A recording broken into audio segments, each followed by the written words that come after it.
Give the people what they want. Give the people what they want. Give the people what they want. Your weekly movement news roundup.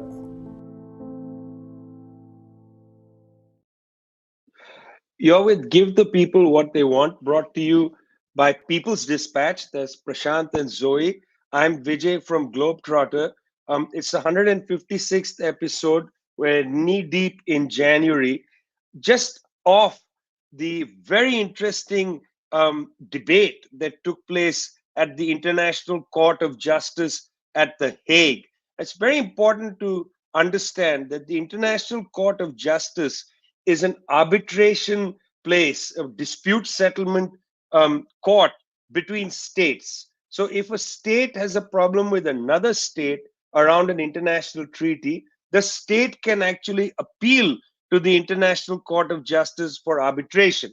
This is different from the International Criminal Court, where there's a special prosecutor appointed by the court to essentially indict individuals on the basis of the Rome Statute, a treaty signed by countries that are parties to the International Criminal Court.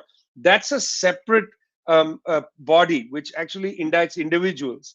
The International Court of Justice is where one state can complain about the behavior of another state, which is why on January 10th, South Africa, which actually opened the dispute with Israel in the International Court of Justice, presented its case first. And the South African jurists, helped by an important lawyer from Ireland, made a very strong case at the court. Adila Hashim, South African lawyer, told the judges something that I'd like to share with you.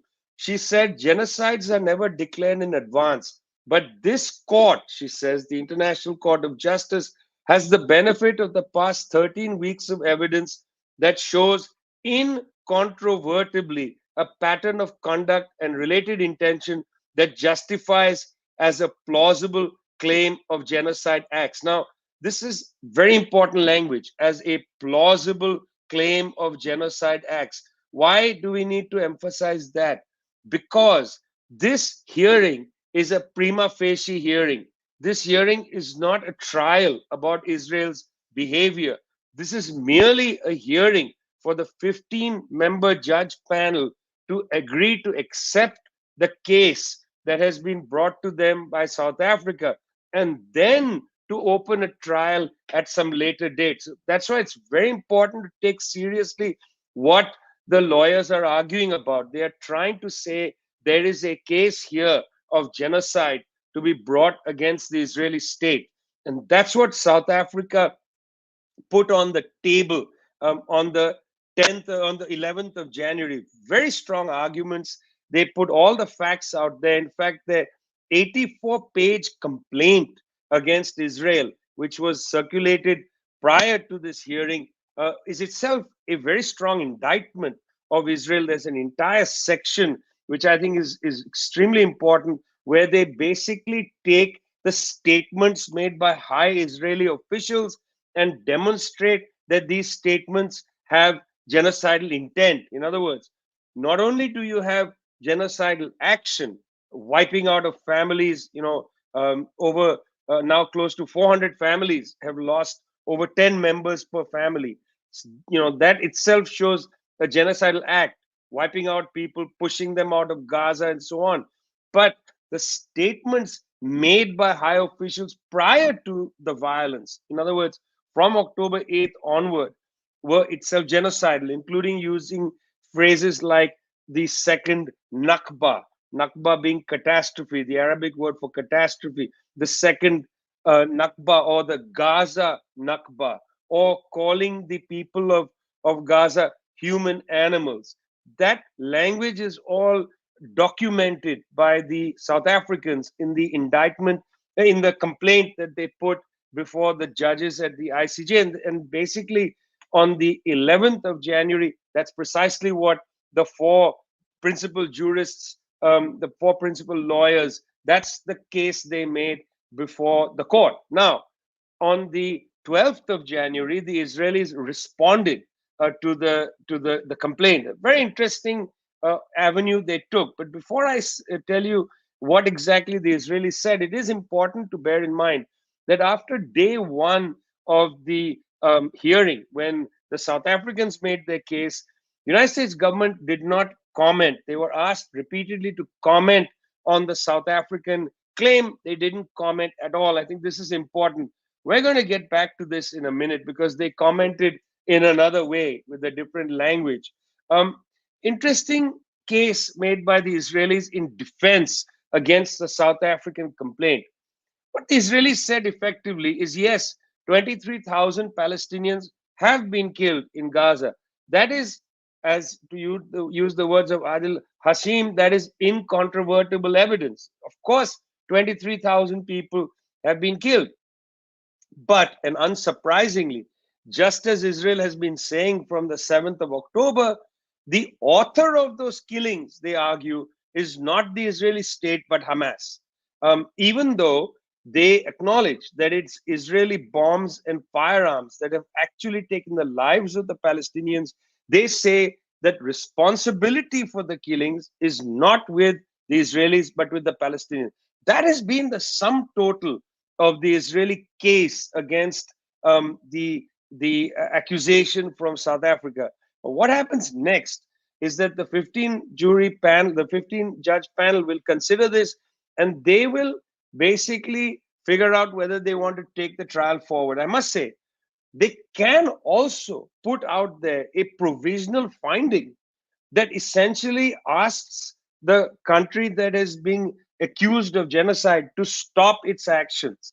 In other words, if the prima facie evidence is incontrovertible, using their language again, if it's incontrovertible, the court can actually intervene to put out a finding, an immediate preliminary finding saying stop the violence against the people. This is interesting. It's widely anticipated this may not happen because of the constitution of the jurists on the court. The president of the 15 judge panel is a US judge. It's very unlikely that they're going to immediately put out such a finding, but the pressure on that court is very, very high. They are experiencing a lot of pressure from around the world. Number of countries signed up to join South Africa. It's important to say, just for the record, South Africa is not a Muslim majority country. In fact, the Muslim population is quite small, negligible in South Africa. There is a Palestinian population, negligible. They have taken this case to the International Court of Justice. In the words of Naledi Pandor, the head of international relations, or foreign minister, they have taken this case because of their special history with apartheid, because of their special understanding of apartheid and genocidal acts by the apartheid regime against the people of South Africa. Now, I mentioned earlier that the United States wouldn't comment, Prashant. They wouldn't comment about day one of the proceedings. I doubt that they'll comment on day two either. But they commented in a different way, didn't they? Right. We're talking, of course, about the airstrikes and missile strikes that took place on Yemen early today morning, early on Friday morning, at least by local time, and it's a very important. It's an unfortunate but also an interesting moment because all this while the United States has been sort of asserting or claiming that it does not want to encourage a regional escalation of this conflict. In fact, that is what that is a shroud they've sort of the shroud of morality they've sort of tried to cover themselves with, saying that they're being brokers of peace and they're trying to de-escalate, etc., etc. But what we see is that these strikes were launched in Yemeni territory as apparently in response to Houthi attacks. Now, important to note, of course, that the Houthi attacks were specifically on shipping bound, commercial shipping bound to and from Israel, as they had announced a long time ago, and that it was part of that operation. And in fact, people, of course, pointing out that they were doing their own bit to sort of prevent genocide. But more importantly, it was a principal stand taken by the Houthi movement by Ansar Allah in solidarity with the people of Palestine, and a kind of warning that shipping would not be allowed to and from Israel because of this genocidal offensive that Israel has been carrying out. Now, in response, what we see is that the United States, the United Kingdom, and a couple of other allies have launched these strikes inside the territory, hitting the capital, hitting Hodeidah. Definitely, civilian casualties have been recorded. So the very escalation that the United States has so supposedly been claiming that it's trying to, refrain from, or is trying to prevent others from indulging in, is what it itself has indulged in. So that's actually a very important point to note. And equally importantly, also to note that this is Yemen, a country which has really suffered horrendously over the past few years. In repeated episodes of this show, we talked about the humanitarian crisis, and did seem for quite some time that there was last year provided some amount of hope, in the sense that a lot of the armed conflict had subsided considerably, and there was a possibility of aid reaching, etc., etc. But this kind of an aggressive position that the US and the UK have taken now really throw doubts as to what will happen to that country itself. And once again, important to note that it's not just the United States; it's also Israel, which has got into the act. Over the past few weeks, we have seen attacks, two attacks in Lebanon. One, of course, that led to the killing of a senior Hamas official. One that led to the assassination of a Hezbollah commander. So all around, we see that these attempts at escalation are being made by the United States and Israel, and that really sort of throws into question all these statements that are being made.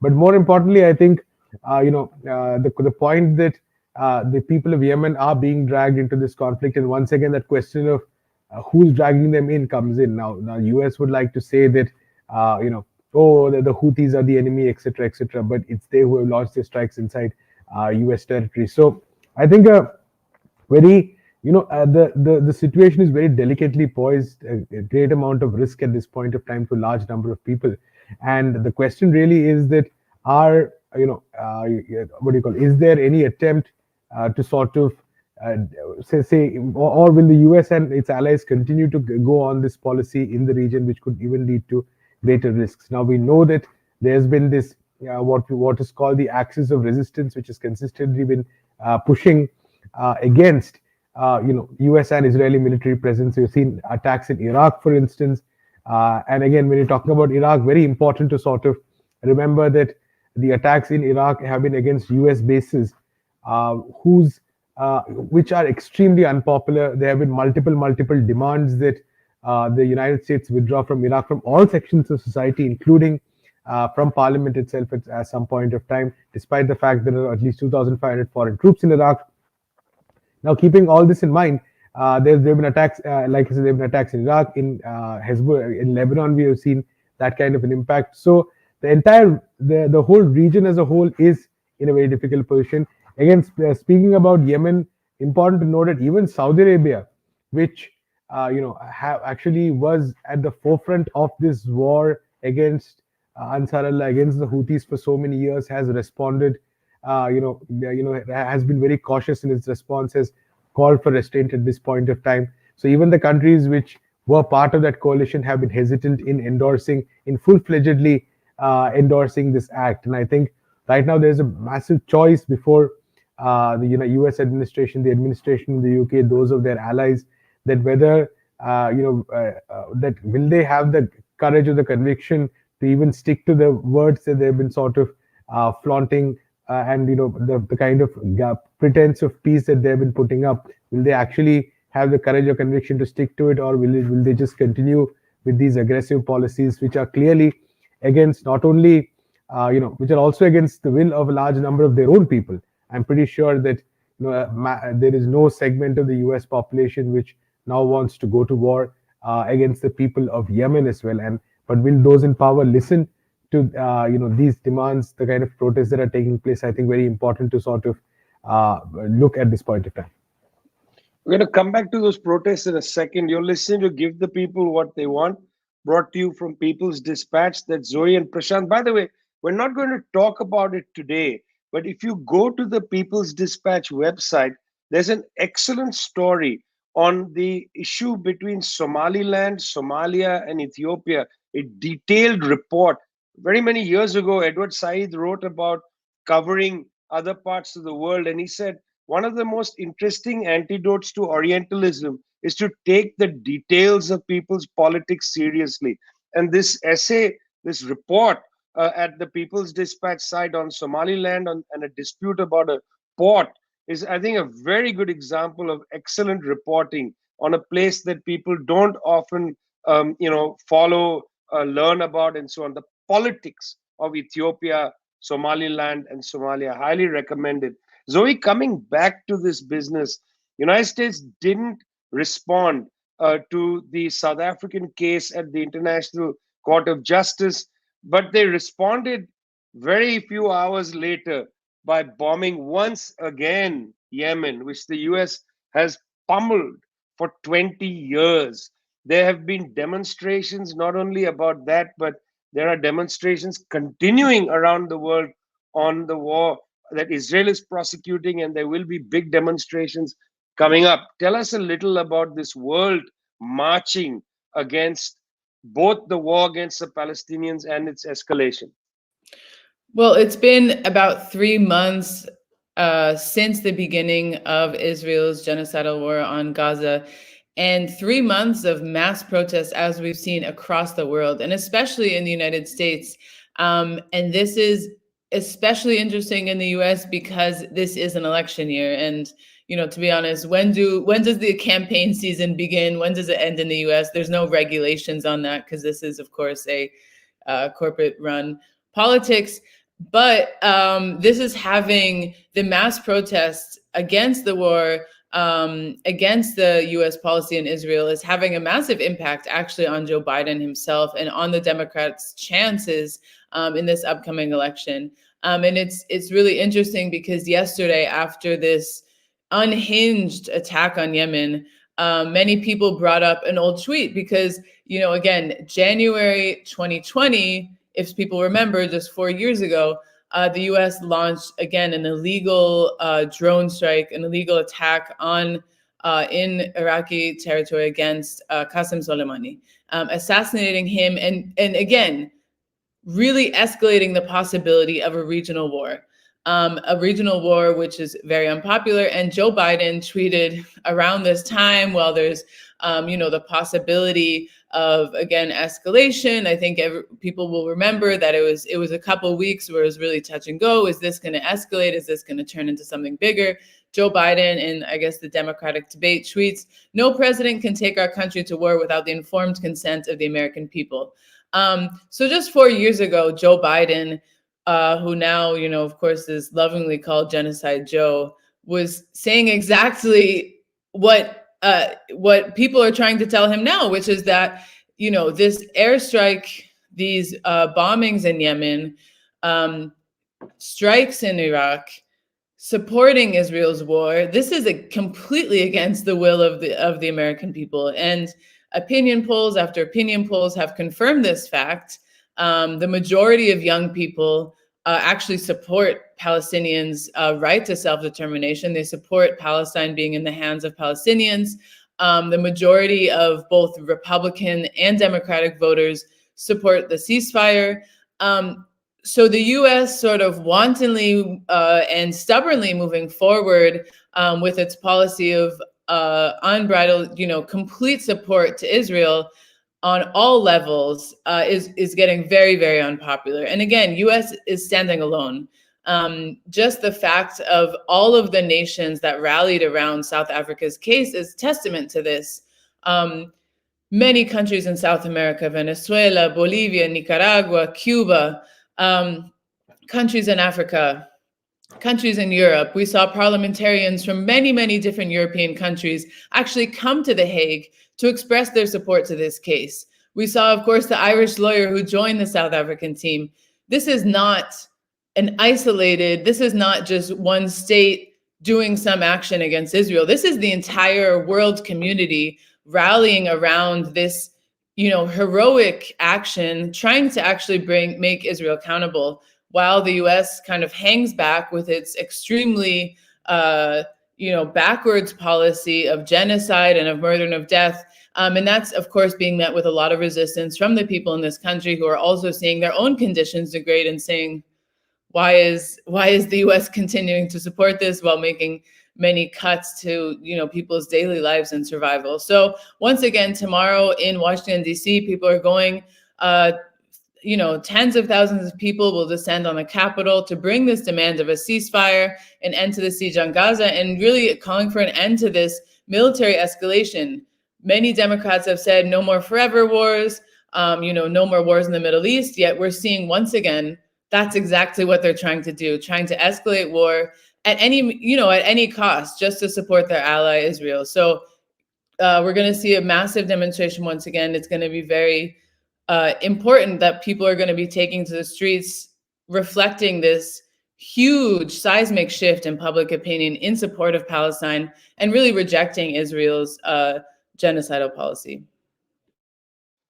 It's very important to highlight this world upsurge. There's a world on the march, but also there were marches in India, I think, of great importance.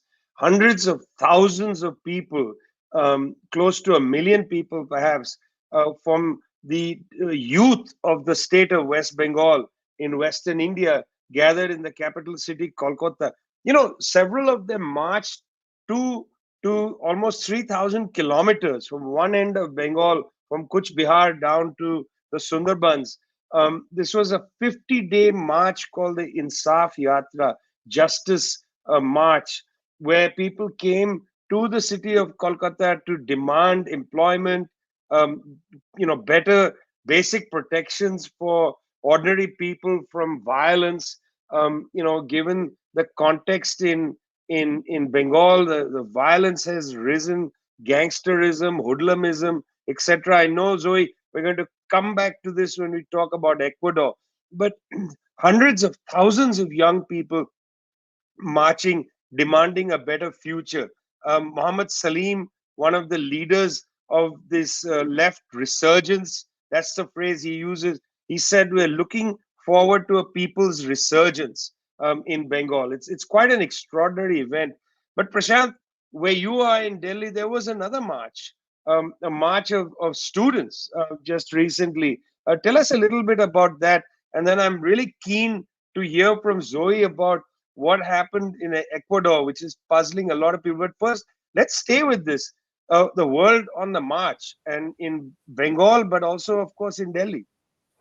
Right. Actually, the two marches, in some senses, very closely connected, because the kind of demands that were put forward by youth in both these marches, by students, by youth, both these marches actually very much in consonance, very much associated with each other. The demand for a proper education, the demand for work. The students' march, for instance, was it had an 8-point charter beginning with a rejection of the national education policy, a highly controversial policy pushed by this current BJP government without due consultation, despite the opposition of all major student organizations, many intellectuals. Despite that, this kind of a policy pushed forward, which kind of encourages privatization and corporatization.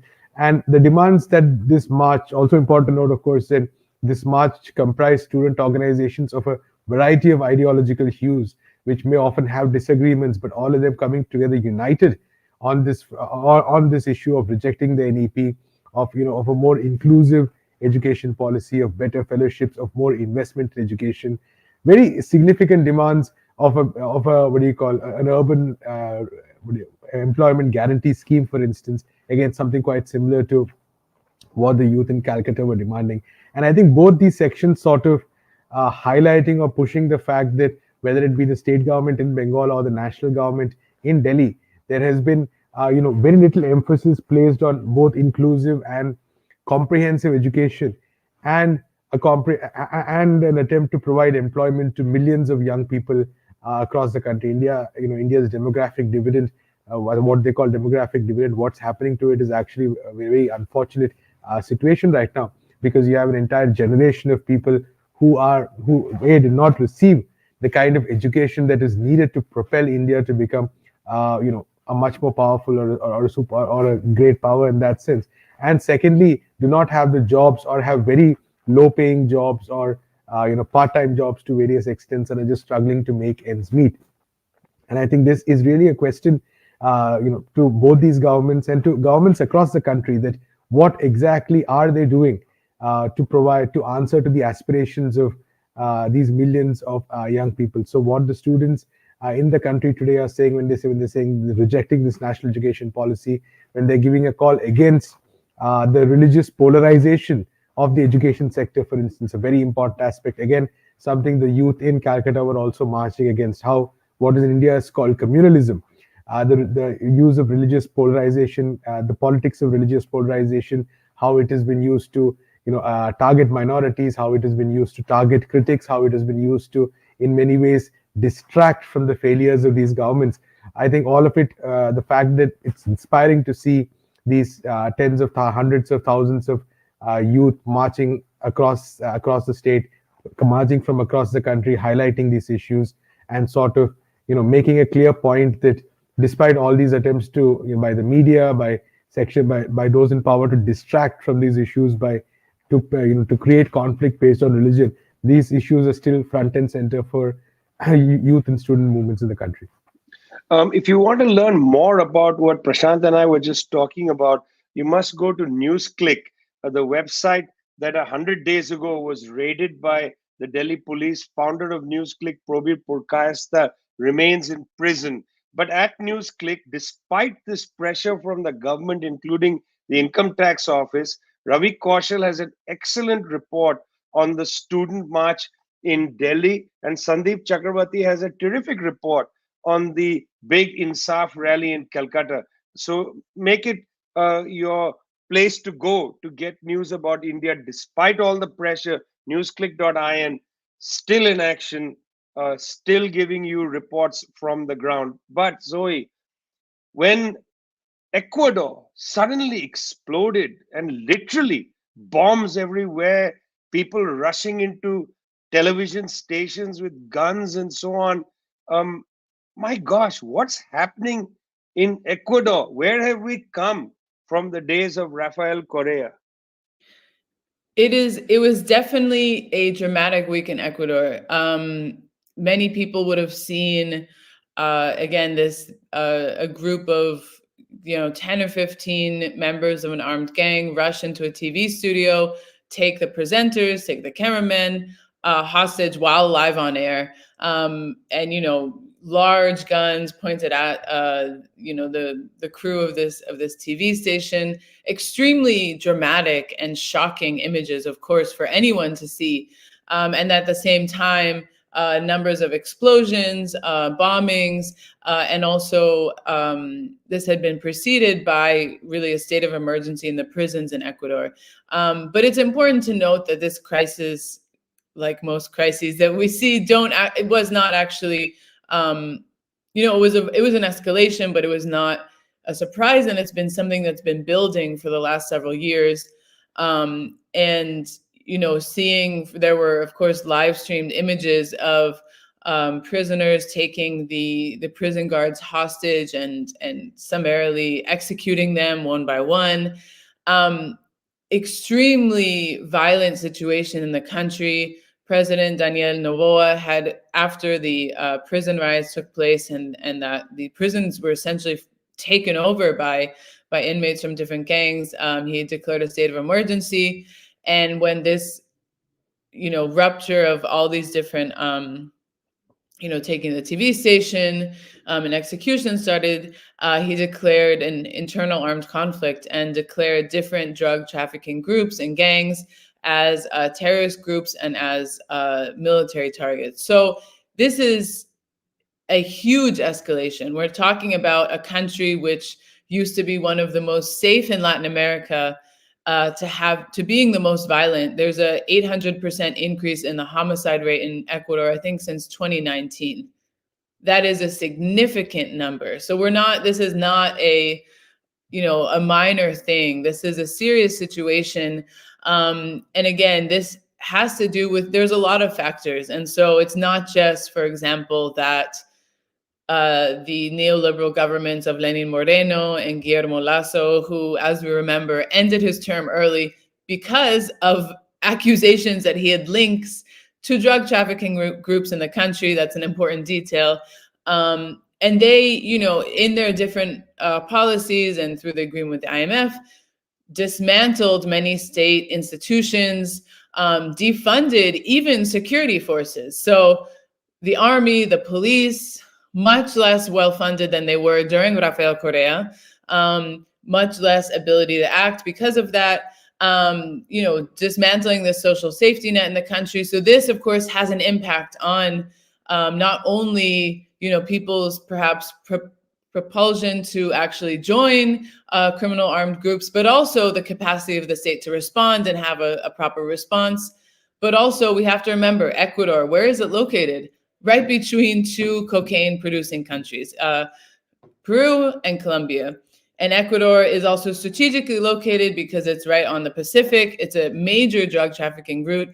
And so its position has always been one that's been strategic for criminal groups. And that's why there's not only Ecuadorian gangs, but also cartels from Mexico and cartels from other countries. So this is, and over the past couple of years, as the institutions have been wearing down, as the sort of de facto control over the border with Colombia broke down with the peace agreements when the FARC demobilized, who had really controlled that area for many, many years, we see this kind of power dispute emerging between gangs trying to take over this area, which had been for decades controlled by the FARC. So all of these sort of factors create the situation where gangs see an opening, armed groups see an opening, and the prison takeovers start happening. We've seen over 500 people killed in these prison massacres. And we're at the situation today where it's extreme insecurity for the people of Ecuador, a state of fear, a state of terror, and almost all sectors of the political spectrum have kind of rallied behind this call to kind of restore order in the country. But it's going to be a long process, as I said, because of all of these different factors. Long process, difficult process, tough for them. We're also keeping an eye on the International Court of Justice, whether there'll be a provisional ruling. Not sure if it'll come by next week, but join us next week, 157th show, Give the People What They Want, brought to you by People's Dispatch and Globetrotter. See you next week.